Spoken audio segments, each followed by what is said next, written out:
Shalom à tous. Il y a marqué dans la Torah au tout début qu'au début Dieu créa le ciel et la terre. La terre était tohu vabohu et les ténèbres étaient à la surface de l'abîme. Et le souffle de Dieu planait à la surface des eaux. Dieu dit que la lumière soit, et la lumière fut. Et Dieu vit que la lumière était bonne, alors il sépara entre la lumière et entre les ténèbres. Dieu appela la lumière jour, et les ténèbres il les appela nuit. Il fut soir, il fut matin, jour 1. C'est ainsi que la Torah commence et nous raconte un processus, comme je l'ai déjà dit, spirituel, que l'on pourrait confondre avec un processus purement physique. Il n'est pas que purement physique. Le récit de la création du monde, le premier chapitre du livre de la Genèse, Bereshit, correspond à un plan. Comme je vous l'ai déjà dit, quand vous voulez construire quelque chose, la première chose à faire, c'est de faire un plan. Déjà, pour avoir une idée de la maison que vous voulez construire, ce plan inclut tout. Il inclut les fondations. Il inclut en même temps tous les étages de la maison. Deuxième chose à faire, ou première, ça dépend comment vous vous y prenez, ou on va dire en même temps, c'est de faire une étude de terrain. Comme il est dit, l'homme est poussière de la terre. Voir sur ce plan par rapport à nous, est-ce qu'on peut le supporter? Et qu'est-ce qu'on peut supporter? Et en fonction de ça, qu'est-ce qu'on va pouvoir construire? C'est pour ça que je vous dis, ça peut se faire avant, après, ou en même temps. Suite à cela, vous connaissez tous l'histoire du premier homme. Mais cette histoire du premier homme, le premier homme a raté quelque chose. Et donc on lui a fait refaire un cycle depuis le départ. Des 6 jours de la création qui correspondent à nous à un cycle de 6000 ans de vie. Et donc le voilà refaire un cycle. Ce cycle, pour le refaire, on l'a fait descendre dans ce monde. C'est une prison à ciel ouvert, mais ça reste une prison. Et on lui a dit, si tu arrives à retrouver la route de l'arbre de vie que tu as perdu, et à donc ne plus refauter. Mais ici, ne plus refauter, c'est retourner sur la route de l'arbre de vie. Alors à ce moment-là, tu sortiras, ta peine de prison ne sera pas de 6000 ans, tu sortiras avant. Mais néanmoins, ce qui nous intéresse ici, et c'est l'objet du cours d'aujourd'hui, c'est la notion d'une mitzvah qui nous a été donnée, qui va arriver bientôt, pour le jour de l'an. Le fait de sonner du chauffard. Normalement, quand on fait un plan dans une maison, il y a tout dans la maison, dans ce plan. Il y a tout. Si on est un peu sage, on peut comprendre en fonction du plan, par exemple, que cette maison n'est pas un hôtel. Il n'y a pas, par exemple, autant de chambres à coucher que ce qu'aurait besoin un hôtel. Il n'y a pas l'infrastructure d'un hôtel. On peut comprendre que cette maison n'est pas un restaurant. Par exemple, il n'y a pas la capacité à avoir une cuisine pour un restaurant. Les installations ne le permettent pas. Donc le plan nous révèle ce qu'est la maison. Or, normalement, l'ensemble des mitzvot qui nous a été donné, on doit les retrouver dans le plan. Si on ne les retrouve pas dans le plan, ça veut dire que la manière que l'on a de faire la mitzvah n'est pas attachée du tout à l'ordre de la création. Elle est purement intellectuelle, même si elle peut être physique.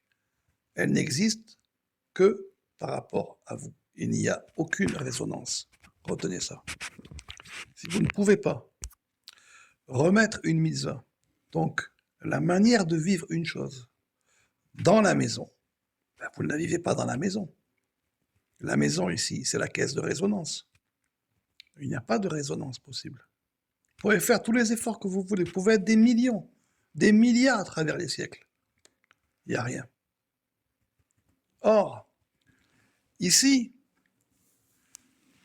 la question est le chauffard. En réalité, Pour pouvoir trouver cette route du chauffard, il faut voir la chose de manière encore plus générale. Encore plus générale. Le chauffard s'inclut dans un temps, dans un monde. Le temps ici, c'est le temps d'une nouvelle année. Le temps d'une nouvelle année. Il y a marqué dans la Torah, il fut soir, il fut matin. L'année qui vient de s'écouler, c'est le soir. C'est l'obscurité de l'année qui est à venir. Qu'est-ce qui va en sortir?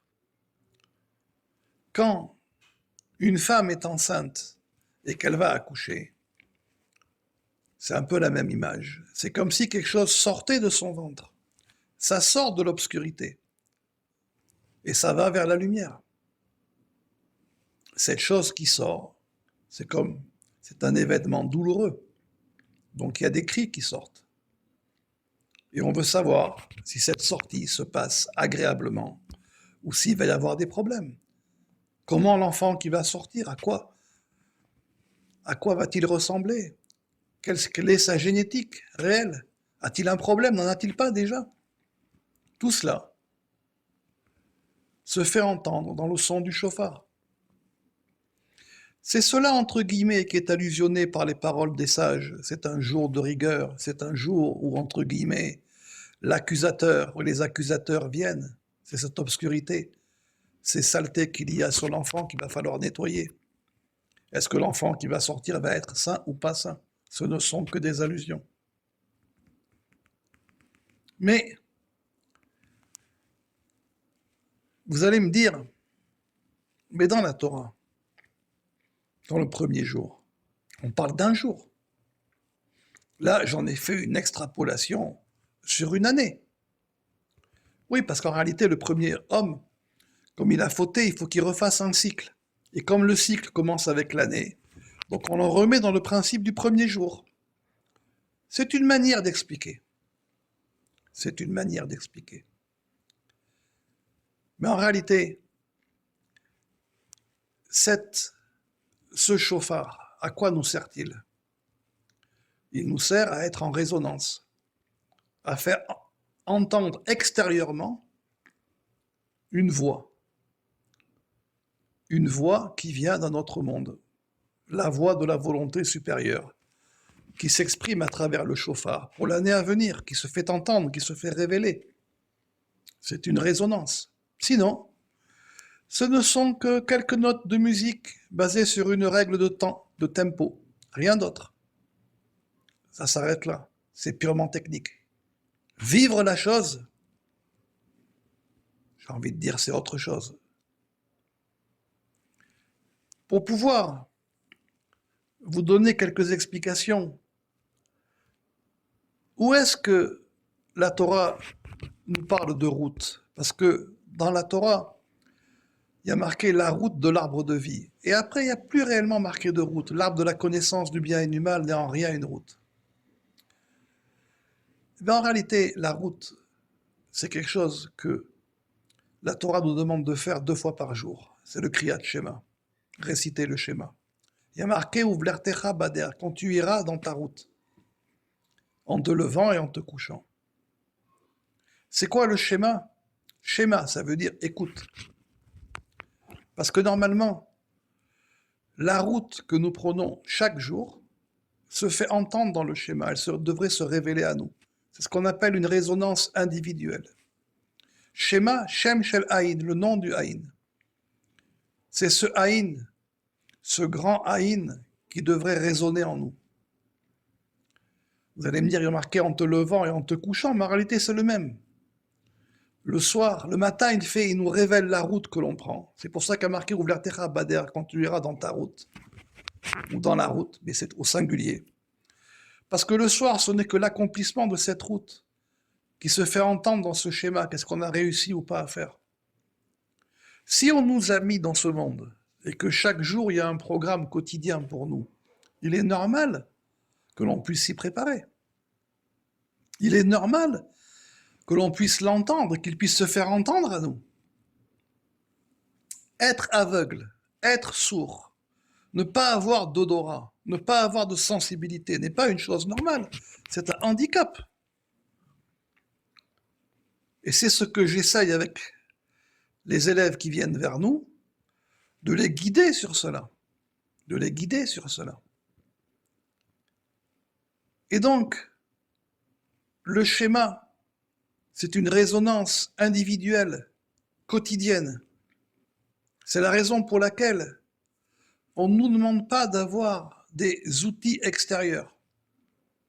Le travail n'en nécessite pas, parce que c'est uniquement par rapport à nous.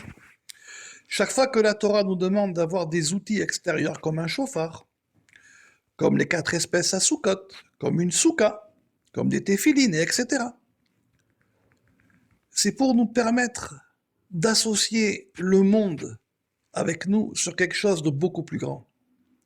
Une autre type de résonance. Voilà pourquoi on nous demande d'avoir un chauffard. Alors que pour la résonance du schéma, le nom du Haïn, il n'y en a pas besoin. L'homme, il est poussière de la terre. Afar mina adama. Afar, c'est le par du Haïn.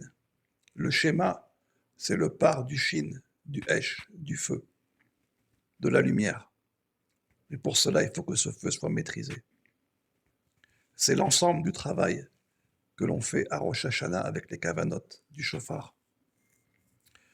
Il n'y a pas longtemps, j'ai reçu quelqu'un qui est venu parce qu'il avait des questions sur des kavanotes que j'avais essayé d'expliquer. Et il avait des questions. Je l'ai écouté en silence et je lui ai dit, écoute,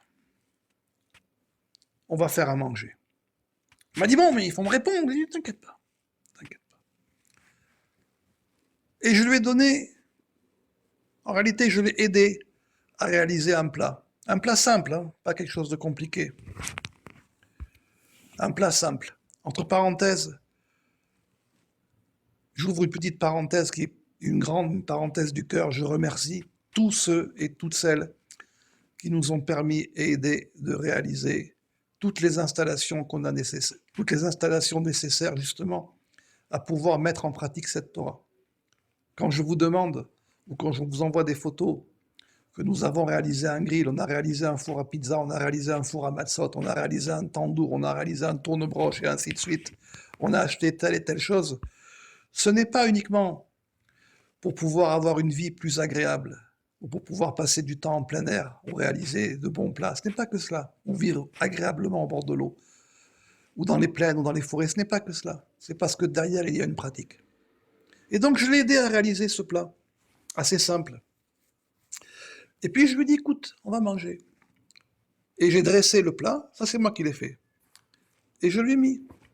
Ah, il a regardé, je lui ai dit alors. Ah, il me dit, c'est très joli et ça sent très bon. Et je lui ai dit, mais c'est la même chose avec ce que l'on t'a enseigné, ce que je t'ai enseigné ici. Au départ, tu prends les éléments séparés les uns avec les autres, ou les uns avec un autre, comme une réaction chimique d'une cuisson d'un élément avec un autre. Mais à la fin, ce n'est que pour arriver à un plat global.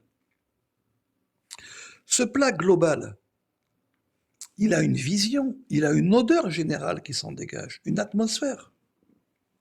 Cette atmosphère, ce plat et ce goût, tu le vis pleinement, pas de manière détachée. Je lui dis, c'est la même chose que je t'enseigne. Je t'ai enseigné les étapes comme les recettes d'une cuisson, étape après étape. Et après, il y a le dressage. Mettre en ordre tout cela sur une assiette, comme un petit monde, comme ce qui t'entoure. Et après, il y a la vision et l'odeur générale qui s'en dégage. Le parfum qui sort de cela. Rosh Hashanah. On va revenir à Rosh Hashanah. Il y a marqué Yom Teruah, un jour de sonnerie au singulier. Pourtant, on va sonner 100 fois le chauffard. Il y a marqué sonnerie au singulier. Parce que les sons, les méacolotes, c'est comme les étapes de la cuisson d'un plat pour arriver à un plat unique, à un goût, à une composition qui n'est qu'une seule chose. Vous voyez? On est parti de cuisson.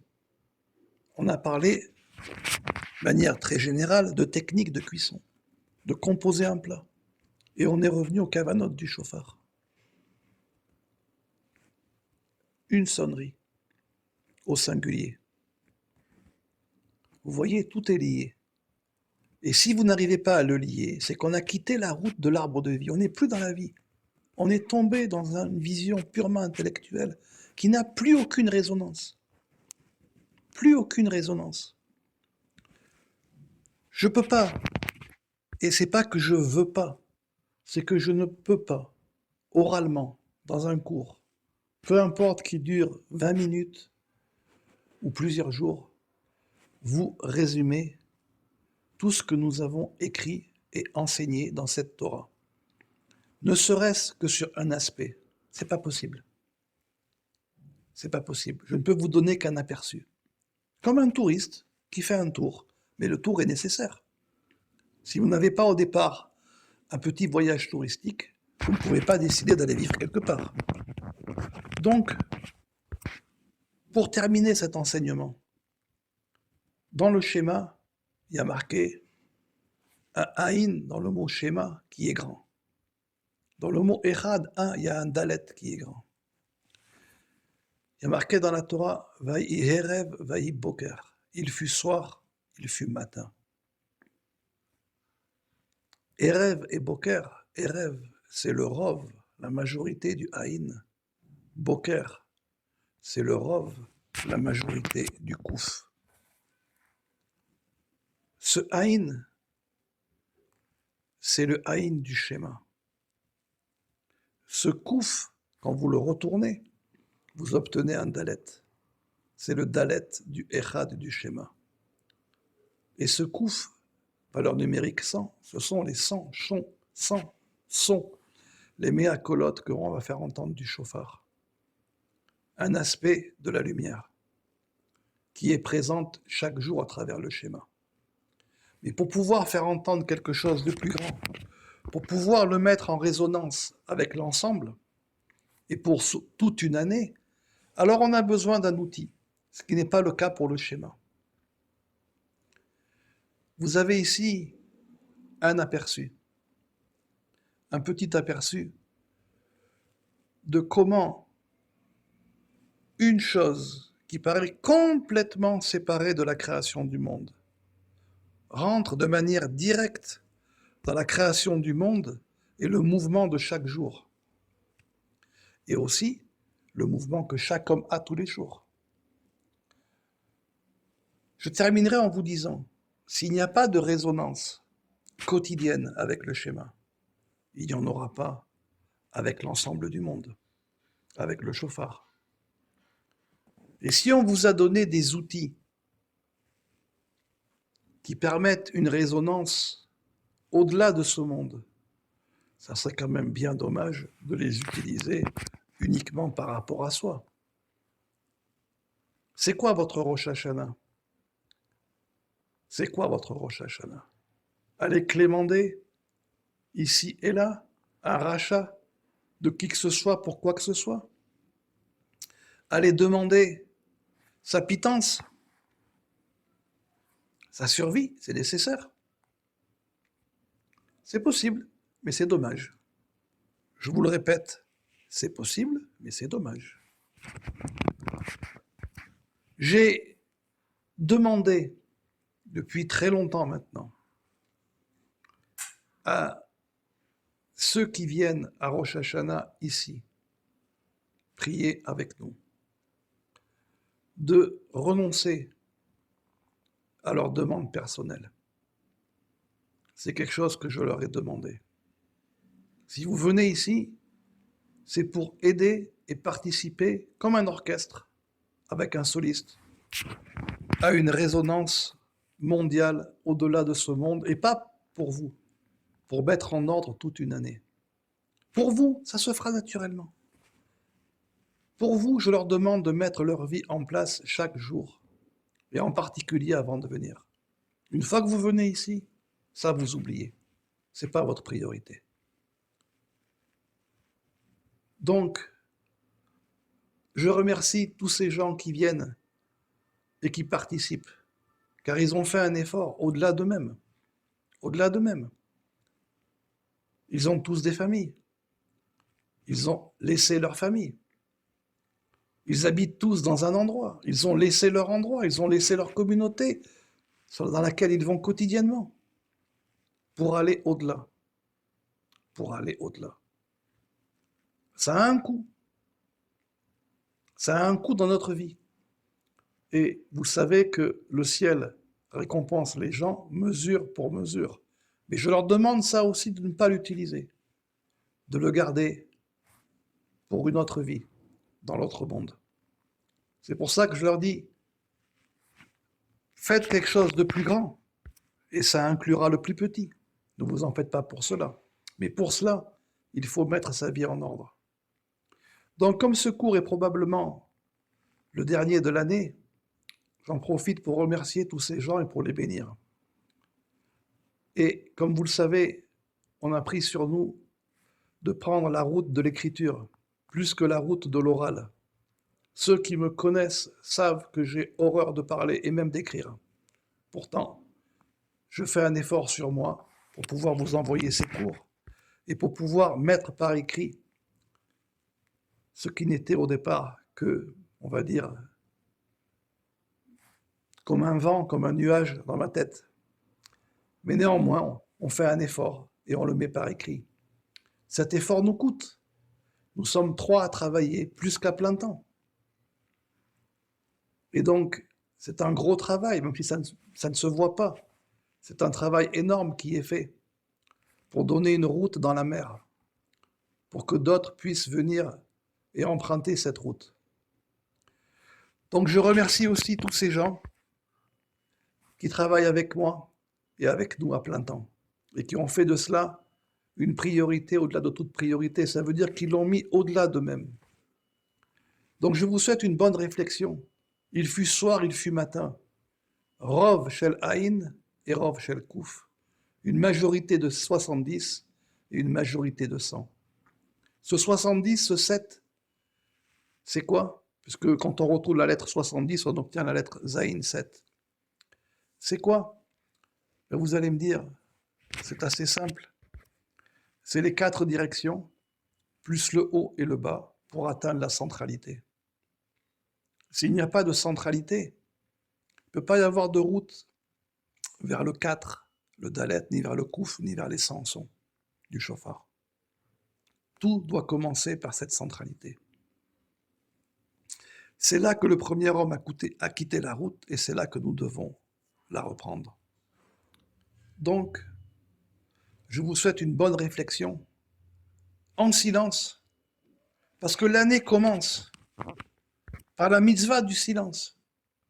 Écoutez le chauffard, c'est se taire. Écoutez le chauffard, c'est se taire. La première mitzvah de l'année qu'on nous demande, c'est déjà un silence. Bonne réflexion à tous et à toutes.